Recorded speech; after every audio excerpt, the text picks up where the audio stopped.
네, 오늘장 랭킹5 지금부터 시작해 보도록 하겠습니다. 어떤 키워드에 오늘 이 시간 주목해야 될까요? 두 분의 조언 지금부터 들어보시죠. 헤르메스탁 하창원 본부장, 차영주 MTN 전문위원 두 분과 함께하겠습니다. 어서 오십시오. 안녕하세요.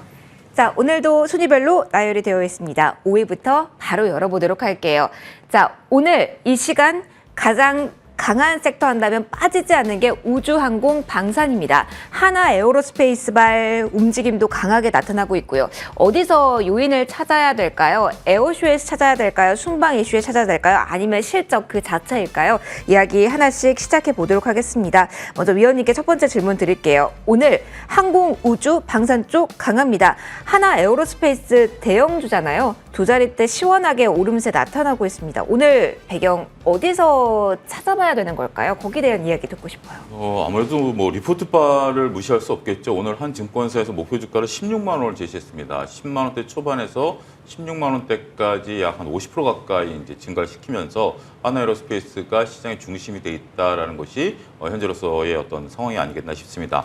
증권가에서 바라보는 것은 신규 수주에 관련된 건입니다. 신규 수주가 약 10조까지 늘어날 가능성이 있다라고 보는 거죠. 자, 우리가 우주항공 방산주를 한번 보시죠. 처음에는 이제 그들이 갖고 있었던 어떤 그런 좋은 모습, 여기에 이제 전쟁이 터지면서 우크라이나 전쟁과 관련된 수주 모멘텀 기대감이 있었죠.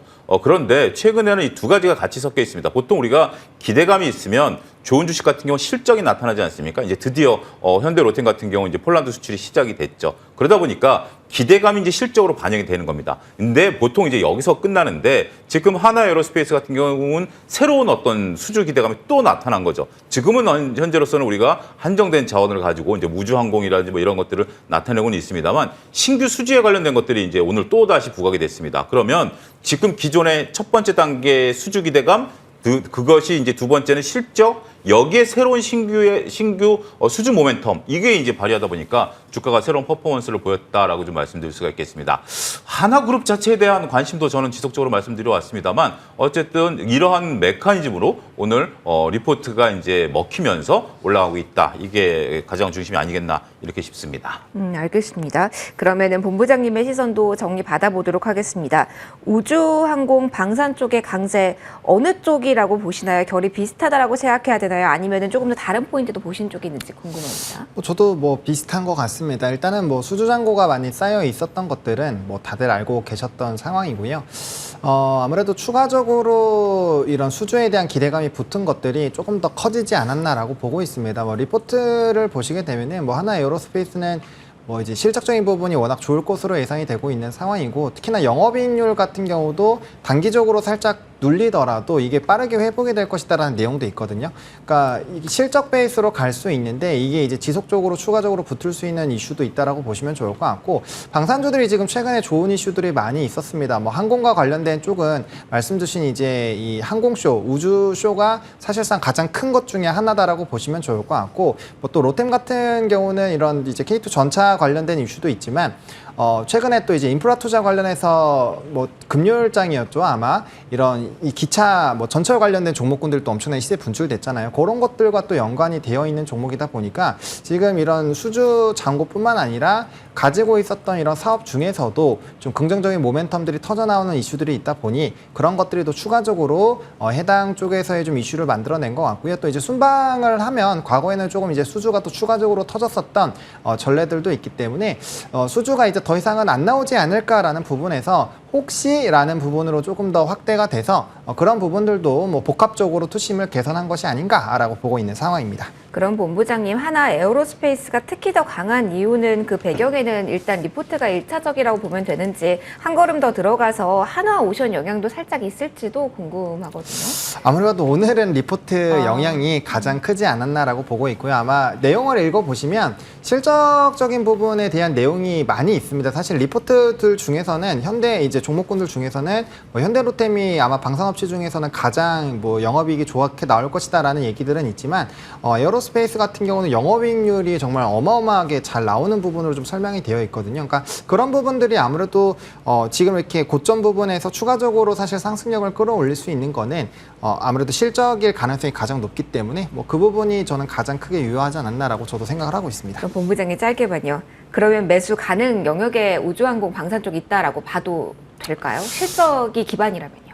네, 뭐 충분히 실적 베이스로 본다라고 한다면 뭐 가능성은 있다라고 생각을 하고 있고요. 다만 이제 한 2, 3거래일 동안 단기간에 굉장히 좀 강력한 상승력이 나왔고 고점 라인 부분에서 저는 이렇게 5일선과 이격이 가파르게 벌어지는 이런 장대 양봉을 그렇게 좋아하지는 않거든요. 그래서 이런 상황이기 때문에 지금 바로 추적해서 잡으시기보다는 약간 눌림목이 나왔을 때 기회를 포착을 해보시는 방향으로 대응을 해보시면 좋을 것 같습니다. 네, 5위 가장 지금 이 순간 강한 업종에 대한 이야기를 해봤습니다.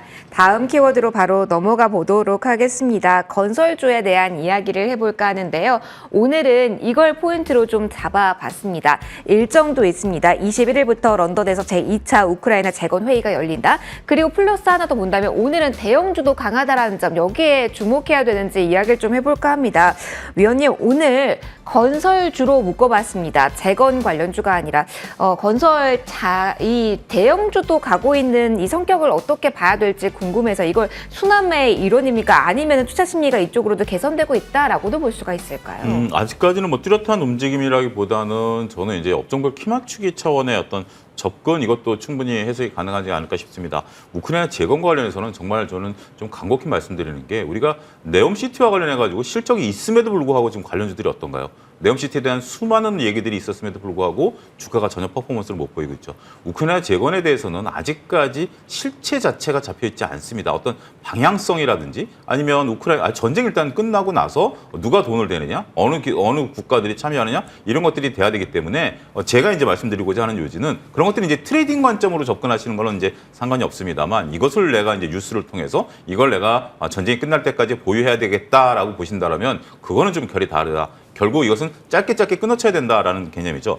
자, 오늘 이제 건설주들이 뭐 GS건설이라든지 현대건설 같은 경우 이제 묵직하게 올라가죠. 뚜렷한 이슈가 지금 보이는 것은 없습니다. 그런데 이들이 왜 오를까요? 그렇게 본다라면 몇 가지 또 다른 해석이 가능할 것 같습니다. 지금 지수가 2,600선에 대한 안착이죠. 그 2,600선을 뭐가 이끌었냐면 반도체가 이끌었죠. 그런데 기관 투자자 입장에서 본다라면 지수와 자신들의 펀드의 수익률 간에 있어서 차이가 발생할 수밖에 없었던 거죠. 보통 외국인들이 지난주만 하더라도 한 6천억가량 IT를 사면서 이렇게 지수를 땡겨버리면 기관들이 운영하는 펀드에 있어서 그들이 벤치마크라고 보고 있는 코스피 지수와 눈높이를 맞춰줘야 되거든요. 근데 그들은 역설적으로 IT를 지금 적극적으로 사지 못했습니다. 그렇다면 그들이 많이 보유하고 있는 종목들을 끌어올려서 그들이 결국 벤치마크를 따라가는 그런 역할들을 해야 된다는 거죠. 지금 그런 것들에 있어 가장 좋은 것들이 못 올랐었던 지수에 그나마 작게라도 영향을 미칠 수 있는 대형주들이죠. 중소형주들 같은 경우는 지수와 연관성이 없기 때문에 이들을 건드리기 어렵겠죠. 하지만 대형주 중에서 지금 상당히 낮은 퍼포먼스를 보였던 건설업종 같은 경우 여기에 첫 번째 눈이 들어온다는 거고 뭐 여러 가지 좀 보이죠. 뭐 긍정적으로 본다라면 중국의 뭐 PMI 지수라든지 이런 것들이 조금 반등세를 나타낼 가능성 이런 것들이 나오면서 오늘 석유화학이라든지 철강 같은 경우도 좀 꿈틀대고 있죠. 그렇지만 넓게 본다라면 키높이치기 차원에서 움직이는 부분들도 있다라고 보기 때문에 아직 뭐 개별단에 있어서 이슈가 지금 나타났다 이렇게 보기보다는 크게 좀 봐야 되지 않을까 싶습니다. 알겠습니다. 키 맞추기 성격을 이야기를 해주셨어요. 그러면 본부장님께도 건설에 대해서 요 포인트 질문 드리도록 하겠습니다. 그러면 아직까지는 본부장님의 시선에서 테마 성격이 강한지, 그럼 그 테마 움직임 상에서 지금 건설주 중소형이 움직이고 있다라고 봐야 되는지, 그럼 그 맥락에서 지금은 뭐 관심 있게 더 모자가 아니라 수익을 실현해야 되는 타이밍인지 그 관점이 궁금해요. 사실 저는 뭐 테마적인 부분이 중소형 건설사들의 조금 상승력을 주도하는 것이 아닌가라고 보고 있고요. 이제 슬슬 좀 차익을 해봐야 되지 않을까라는 생각이거든요. 저도 역시나 마찬가지로 트레이딩 관점으로 접근하는 것에서는 뭐 우크라이나 재건주를 접근하기에는 뭐 나쁘지 않다라고 생각을 하는데 이걸 중장기적으로 끌고 갔을 때 과연 정말 우리나라 기업에 도움이 될까라는 부분들, 뭐 사실 대금에 대한 이런 납부 차원에서도 그렇고요. 그런 부분에서는 솔직히 좀 물음표가 좀 생긴다. 물론 일부 기업들은 실적이 잘 나오는 기업도 있어요. 뭐 대표적으로 SY 같은 경우는 모듈러 사업 쪽에서 뭐 독보적인 질을 가지고 있고 이번에 1분기 실적도 상당 부분 좋게 나왔습니다. 뭐 그런 종목군들에 한해서는 뭐 이제 접근하는 것이 괜찮을 수도 있는데, 근데 그것도 이미 저점 대비해서는 주가가 꽤 많이 올랐거든요. 그럼 과연 이제 실적 베이스로 이거를 능가하는 이런 밸류 평가를 받을 수 있을 것인가에 대한 부분들은 좀 고민을 해보실 필요가 있지 않을까라고 보고 있고, 또 일부 이제 종목군들 중에서는 상당히 저평가가 되어 있다라는 얘기들도 있거든요. 뭐 대표적으로 서희건설이고 뭐 이런 종목이 사실 배당도 그렇게 작지는 않아요. 그래서 시세 차익에다가 뭐 배당이익까지 이런 부분에서의 좀 메리트가 부각이 되면서 또 최근에 한 5월 말 정도에 한번 좀 강력하게 슈팅들이 있었죠. 그러니까 그런 부분들이 좀 영향을 주고 있는 것 같고요. 아직까지는 뭐 건설 업황에 대해서는 사실 아직까지 좀 부정적으로 보는 이런 부분들이 있기 때문에 대형 건설사들까지 좀 구조적인 성장이 나오는 부분은 조금 더 이런 업황 자체가 개선이 되어야 되기 때문에 이제 약간 좀 테마적인 부분, 트레이딩 관점으로 보시는 게 맞지 않을까라는 생각입니다. 그러면 이 테마단에서 자금이 또 이동한다라고 봐야 되는지도 짧게 점검해 주세요. 사실 우크라이나 재건 테마의 중소형주에 강하게 그 수급이 몰렸다가 빠져나간다면 조금 더 안정적인 쪽으로 저평가 매력 있는 같은 섹터에 움직인다라고 봐야 돼요? 아니면 다른 쪽으로 붙는다라고 봐야 돼요? 저는 다른 쪽으로 붙어야 되지 않을까 싶습니다. 만약에 이제 앞서 말씀드린 것처럼 뭐 중소형 건설사 중에서 굉장히 좀 뭐 PBR의 뭐 2배, 0.2배짜리 종목도 있거든요. 뭐 그런 종목군들 같은 경우야 워낙 저평가가 되어 있기 때문에 사서 모으는 것 자체는 상관이 없겠죠. 근데 최근에 이런 중소형 건설사들을 우리가 집중해서 보고 트레이딩을 하는 이유는 굉장히 좀 등락폭도 강하고 여러 가지 이슈 모멘텀들이 지금 이쪽 섹터에 이제 수급이 쏠릴 수 있는 요인들로 작용을 하고 있기 때문이거든요. 근데 이제 그런 방향으로 본다라고 한다면 오히려 다른 쪽으로 보셔야 될 것 같고요. 저평가라는 부분으로 조금 본다라고 한다면 충분히 이제 바닥권에서 모아가실 수 있는 여유는 있기 때문에 운용기간 자체만 좀 일정 이상 잡고 접근을 하신다면은 뭐 그것도 저는 좋은 투자다라고 생각을 하고 있습니다. 건설에 대한 이야기까지 여기서 마무리 좀 지어보도록 할게요. 다음 3위 보도록 하겠습니다.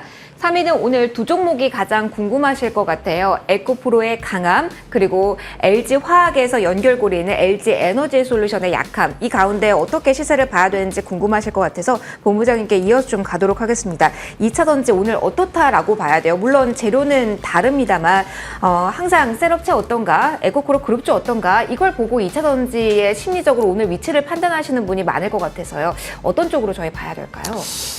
사실 에코프로 그룹주는 정말 강합니다. 네. 그래서 제가 봤을 때는 뭐 사실 이제 이런 2차 전지 쪽에 대한 수급적인 부분이 뭐 이제 IRA 법안에 대한 이런 세부 또 이슈가 있었죠. 뭐 보조금 감축에다가 이제 광물적인 부분도 뭐 사실상 굉장히 뭐 중국부터 시작해서 여러 국가를 했는데 그럼 중국과 관련된 모든 부분에서의 광물을 조금 뭐 다루기가 어려운 상황이 되었거든요.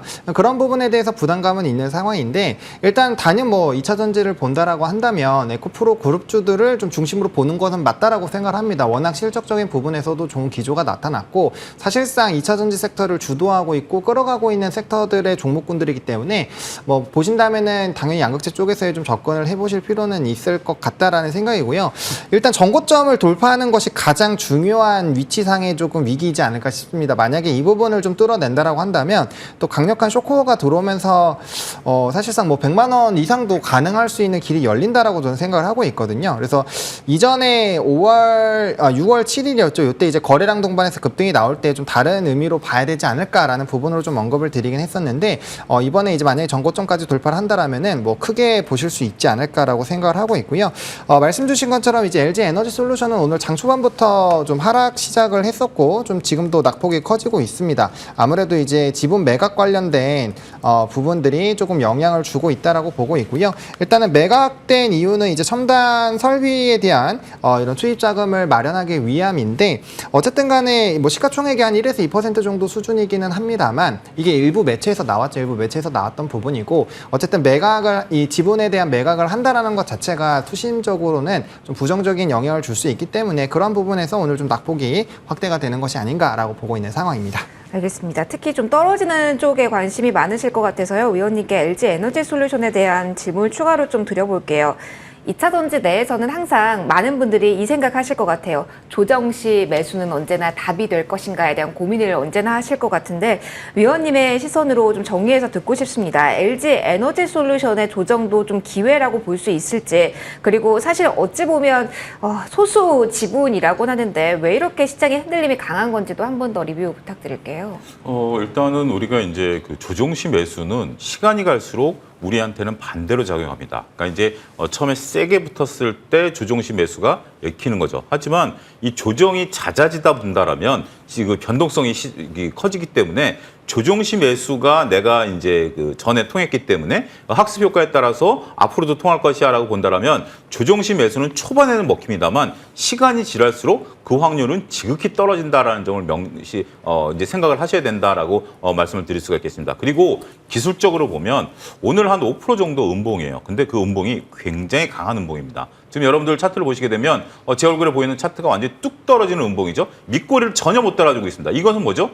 보통 우리가 이제 그 거래가 된다라는 것은 사자 팔자라는 게 동일하게 거래되지만 지금 사자보다 팔자가 저건 많다라는 전형적인 거죠. 여기에 거래량까지 증가를 했습니다. 이 차트를 놓고 보면 제가 차트를 항상 말씀드리는 게 이게 LG 에너지 솔루션 차트가 아니고 그냥 저 차트만 놓고 본다라면 매수 관점으로 볼 수 있는 사인은 하나도 없습니다. 두 번째는 그 내막이죠. 지금 이제 어떻게 보면 지분이 소수 지분이라 하더라도 LG화학 같은 경우는 좀 돈이 많이 필요합니다. 돈이 많이 필요하기 때문에 LG엔솔에 대한 지분을 지속적으로 간헐적으로 저렇게 처리할 가능성에 대해서 증권가는 좀 일단 우려하고 있는 거죠. 아직까지 밝혀진 건 아닙니다만 우리가 이제 뭐 어떤 하나의 행동을 보면 일단 우려감이 있을 때 일단 가장 약한 거 아니겠습니까? 이런 우려감이 사라지고 난다라. 우리가 이제 오버행 이슈라는 게 그러죠. 물량이 지금 나오는 게 아니지만 언젠가 물량이 나온다라고 한다라면 선뜻 매수에 못 들어가는 거죠. 그런 관점으로 접근하셔야 될 것으로 보여지고 펀드멘탈이 살아있다? 그러면 이거는 길게 보시는 거죠. 하지만 지금은 수급이 단순하게 꼬였습니다. 수급이 일단 지분을 매각한다. 여기에 있어서 많은 분들이 어찌됐든 나는 이 기회에 한번 주식을 정리하고 넘어가자. 이게 이제 강하기 때문에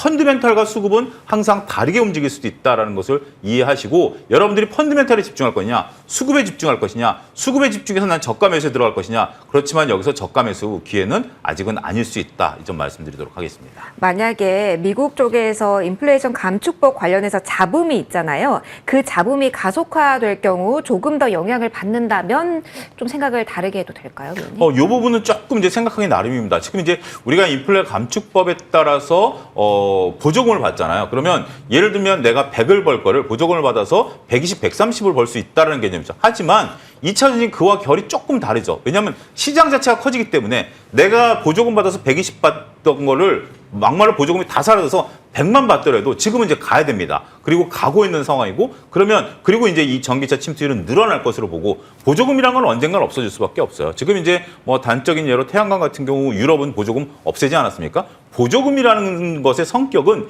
영원히 주는 게 아니라 이 산업을 키우기 위해서 정부가 일시적으로 주는 게 보조금이에요. 그렇기 때문에 이건 언젠간 없어질 거예요. 하지만 지금은 이 산업이 막 개화되는 시기이기 때문에 이거는 약간의 어떤 노이즈이지 대세를 꺾을 정도의 악재는 아니다. 이 점도 설명드리겠습니다. 알겠습니다. 포인트들 뉴스가 좀 많아서 차례대로 정리를 좀 2차 전지에 대해서 받아봤습니다. 계속해서 올라가 보도록 할까요? 2위 확인해 보도록 하겠습니다.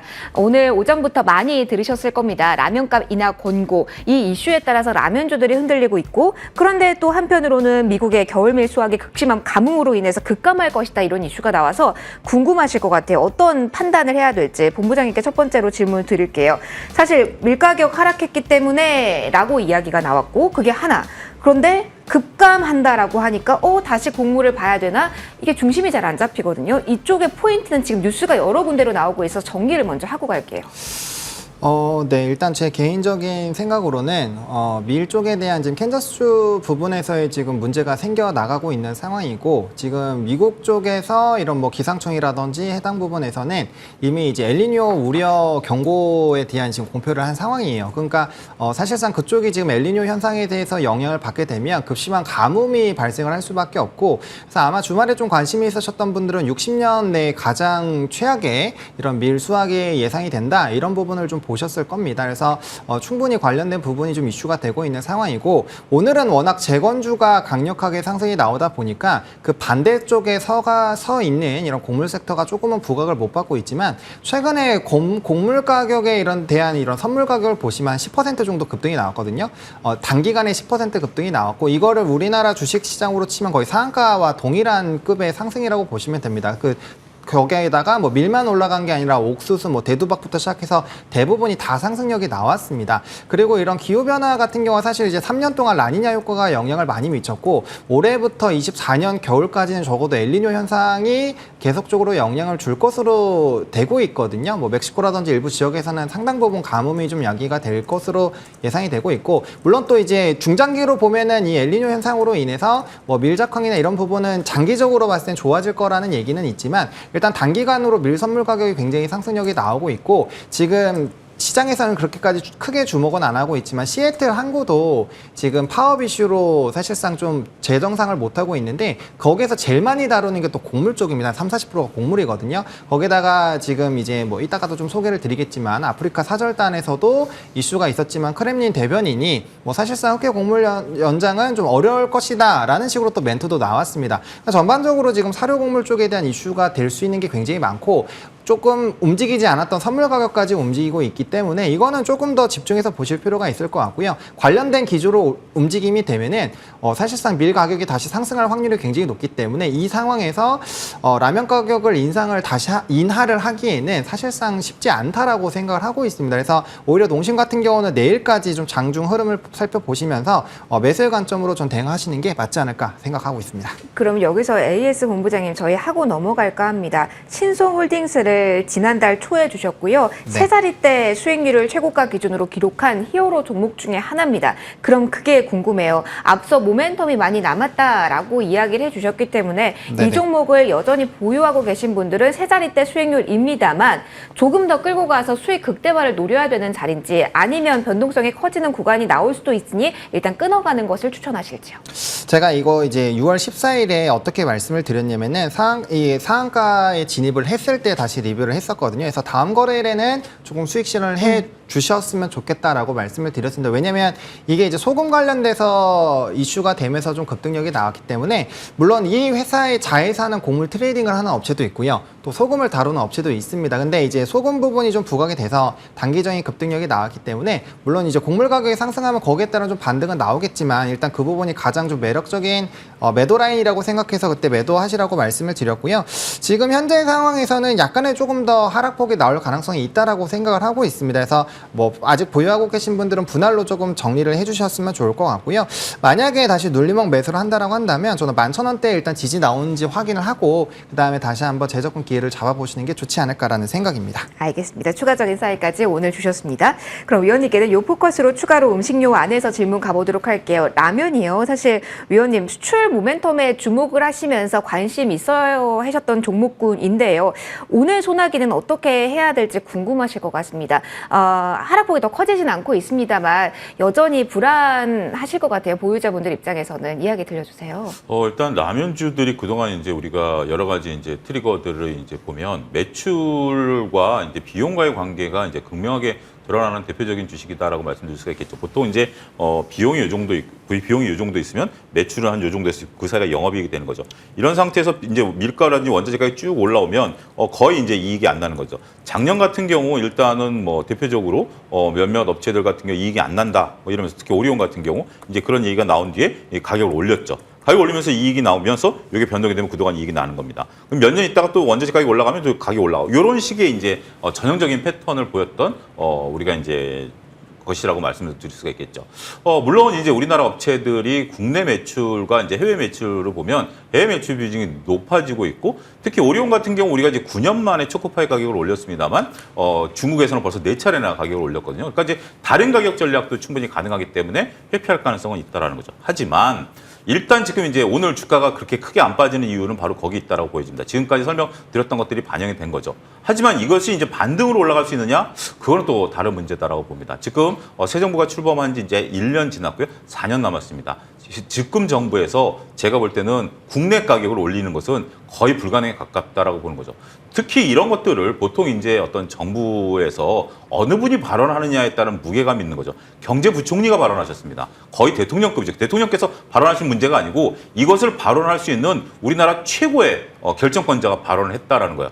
어느 그 기업이 부총리 눈치를 안 보겠습니까? 당연히 볼 수밖에 없는 거죠. 이제 밀가루 가격이 지금 이제 엘니뇨에 따라서 밀가격이 올라가도 국내 가격은 이제 더 이상 뭐 그렇게 얘기했죠. 우리가 내리지는 못하지만 이걸 흡수하겠다라고 보는 거죠. 한전과 똑같이 될 겁니다. 따라서 이 부분에 대해서는 여러분들이 고민을 좀 해보셔야 될 것 같아요. 여기서 주가가 저는 가장 베스트 시나리오는 머무는 거죠.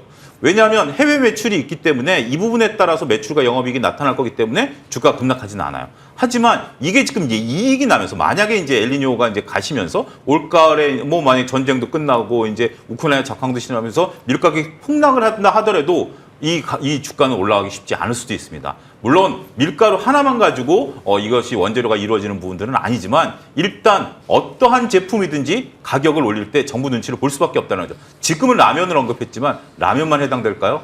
모두가 다 해당될 수밖에 없는, 뭐 부총리께서 라면 올리지 마라, 뭐 빵값 올리지 마라 이렇게 얘기 안 하는 거죠. 라면 하나를 얘기함으로써 모든 게 다 통용이 돼버리는 그러한 형국이 됐다라는 거. 일단 투자자 입장에서는 정부가 일단 딱 발언하면 거기에 따른 호재와 악재를 명확히 보시고 이거는 쉽게 깨지지 않는 상황이다라는 것도 인식하셔야 될 것 같습니다. 알겠습니다. 정책에 대한 이야기가 나온 만큼 이야기 좀 잘 들어보자라는 조언과 들어봤습니다. 저희 1위도 빠르게 확인해보고 넘어갈게요. 1위는 서서히 주목해도 될까라는 관점에서 가져왔습니다.